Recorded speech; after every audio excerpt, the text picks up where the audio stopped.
I had a studio in the house. My dad didn't know.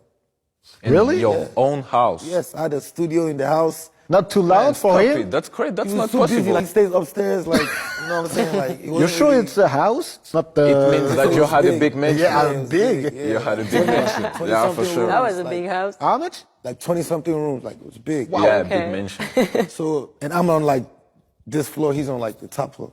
And he goes straight to his room. Once he comes back from work, he's going in the elevator and he's going straight to his room. So he never heard the studio. But when I finished high school, I moved to America for college. Where? I first moved to Tennessee.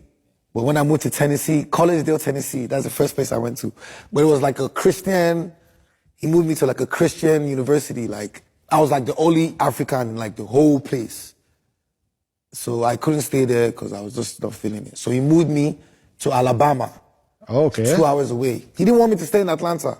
I was born in Atlanta. He didn't want me to stay in Atlanta because Why? he thought I'd be distracted. You know, Atlanta, the clubs, everything.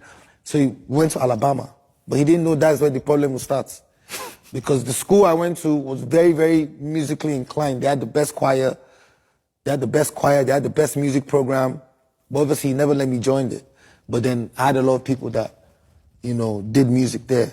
So when I first got to the school, you know, he dropped me off, went to the school. In the dorm, like where the students stay, upstairs in my room, I'm always hearing like boom, boom, boom, boom, boom, like, it's like music upstairs of my room. So I went upstairs one day and I knocked the door. I'm like, what's going on here? I'm always hearing music, like, is it a party or whatever? And the dude opened the door, he had a mini studio in the school. It was for the student or? No, just for him. Okay. So I was like, yo, like, teach me how much is for all of this? He said, 1,000. I'm like, shit, what's up? I gave him, I took everything.